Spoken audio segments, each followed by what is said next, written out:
Took care of my dad's son for 2 years.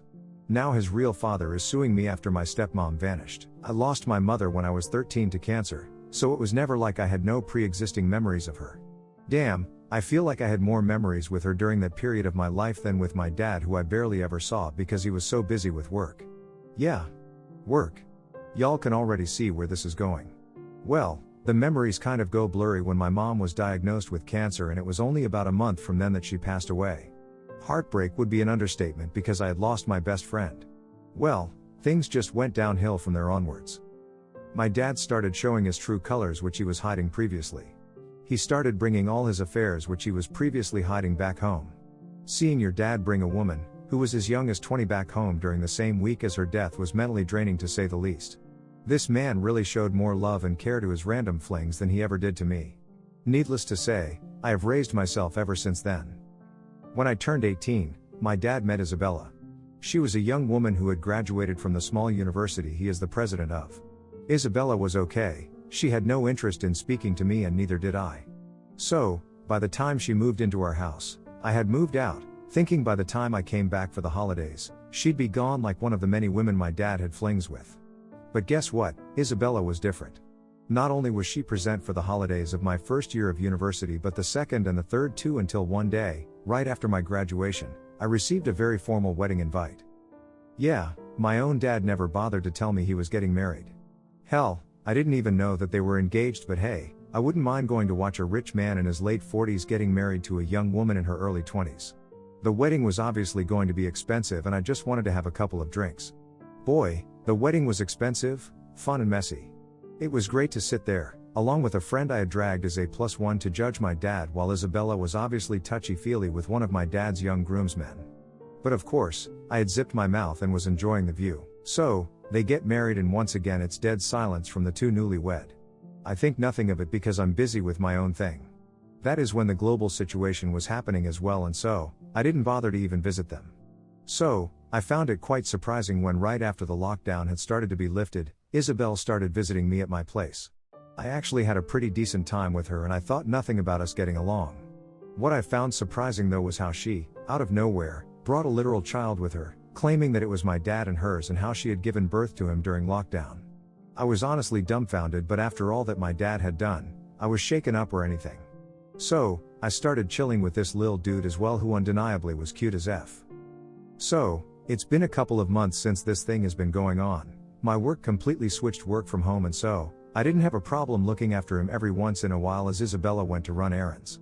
So, this time was no different. She dropped Alex off at my place and went to do her thing, but this time she didn't return like she said she would.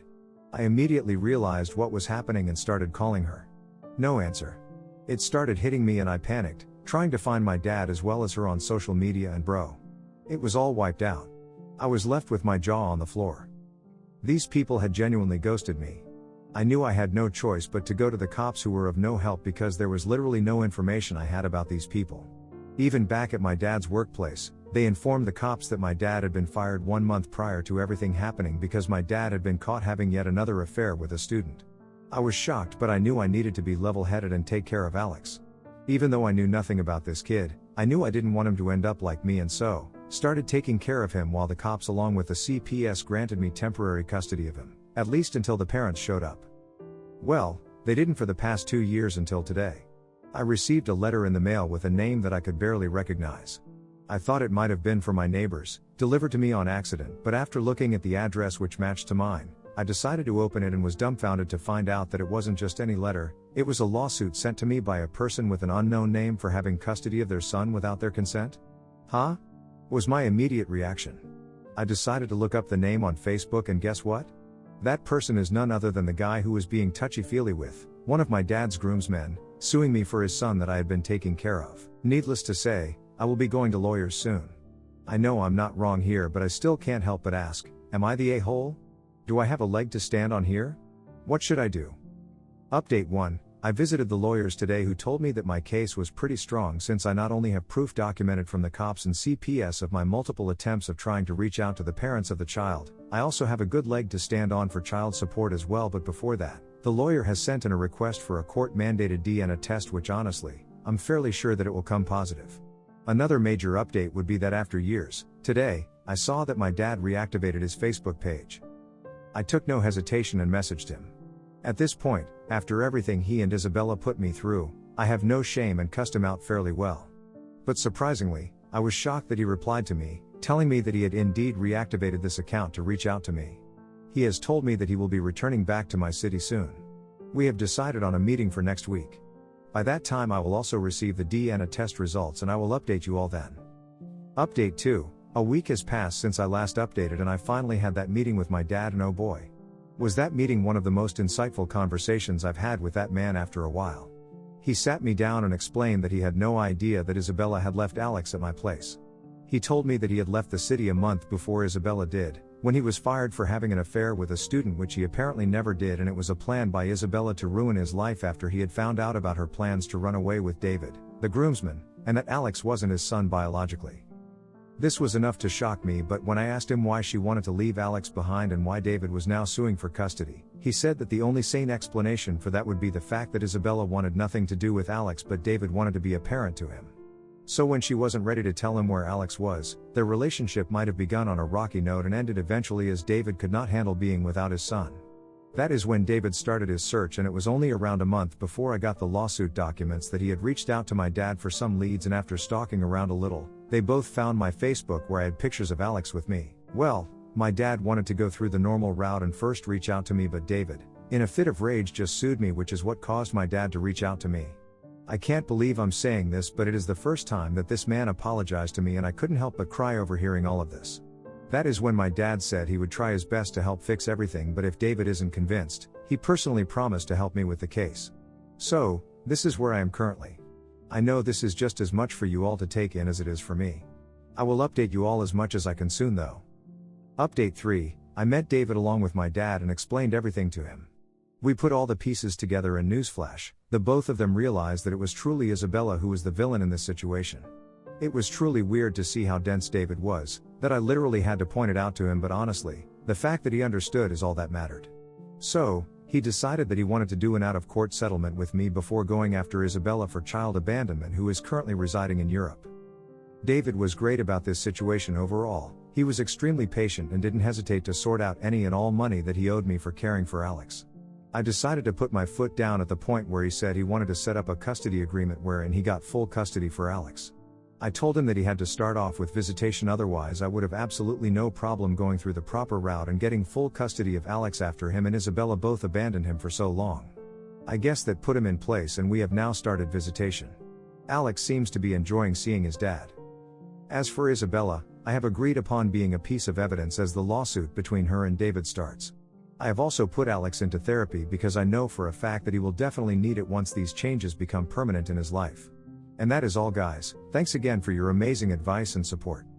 There's a pretty big age gap between my sister and I, so when I was 12 I became an aunt, and my nephew was born the day before my birthday. I'm turning 21 this year and my nephew is turning 9. Since he was born, my family just did joint birthdays, but they were clearly always directed towards my nephew and had to be kid appropriate. It sucked turning 16 and 18 and having my birthday party be a kid's party. I figured this year, as I'm turning 21, and we haven't had B-Day parties for like 2 years, that I'd get to finally have my own party. I texted my sister and parents and told them for my birthday I wanted to go to this restaurant that has amazing reviews on their food and cocktails. I don't want to get smashed, I've obviously drank before, but I wanted to dress nice and have a fancy dinner and drinks for my birthday with my family. It was a unanimous no, as it wasn't child-friendly for my nephew's birthday. I tried to negotiate, I'll pay for my own food and drink and I'll pitch in towards the bill, we can go on a different day so my nephew also gets his own B-Day. All no. Joint party or nothing. Honestly, I probably have kept some of this pent up, but I texted them that it was bull that I haven't gotten to have my birthday, Amy Day, since my nephew was born. I never get to choose anything, theme, cake, food, it's 100% my nephew's day, except I get my name in the birthday song and the gifts. I get that this sounds spoiled, and I know it is 100% a first world problem, but I think the root of it is I feel like since my nephew was born, I'm the runner-up in regards to my B-Day. It feels like I got put on the back burner for the shiny new baby, and I've carried that from age 12 to today. I tried to explain this to my sister, but she says I'm being selfish and that since our birthdays are so close together it makes more sense to have joint parties, and I need to get over my jealousy of my nephew. I'm not jealous of my nephew, it's not his fault, but I just want to have my 21st birthday be my birthday. I feel really torn between wanting to be selfish and beating myself up for being selfish. Am I the a-hole? I, 34 female, have 3 younger sisters, 22, 20 and 19 female. I was adopted, but the younger 3 are my adopted mom's bio kids that she had later. Their dad left and moved to a different state when the eldest, Carol, was 6, and as such she was the only one that remembered him to a noticeable degree. She ran off as soon as she turned 18 to join her estranged father in a shady religious compound, long story, and it remained like that for the next several years.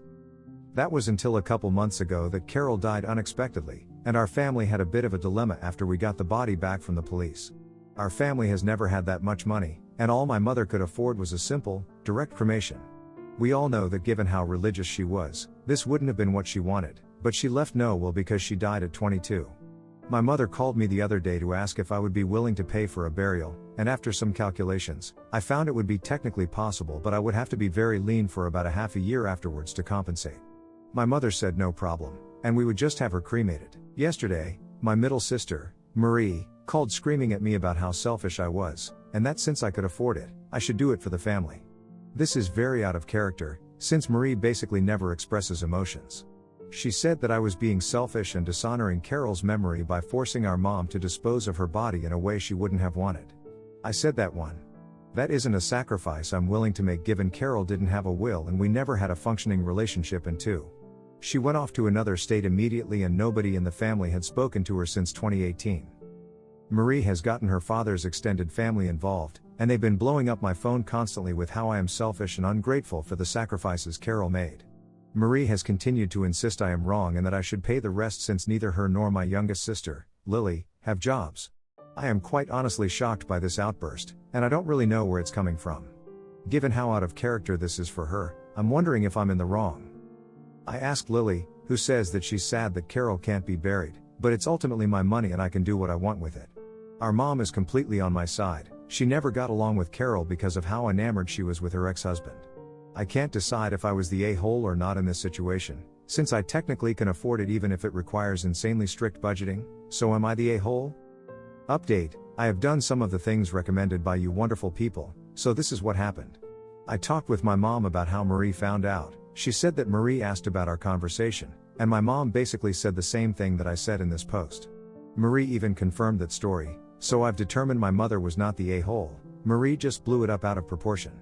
I told the dad's extended family that I would be happy to chip in some of the cost if they could also foot part of the bill. They stopped messaging me after that. I don't know if that means they are deliberating or gave up. Marie has calmed down some and we were able to have a civil discussion in person. She apologized and I asked how she truly felt about Carol's passing. She said that it hit her harder than expected. I recommended grief counseling and she said she would look into it. Marie also said that she will be looking for a job now, which will hopefully be more money to take care of Lily in the future. Overall, I think it's working out. Thank you guys so much. I'll keep you all updated if anything else noteworthy happens.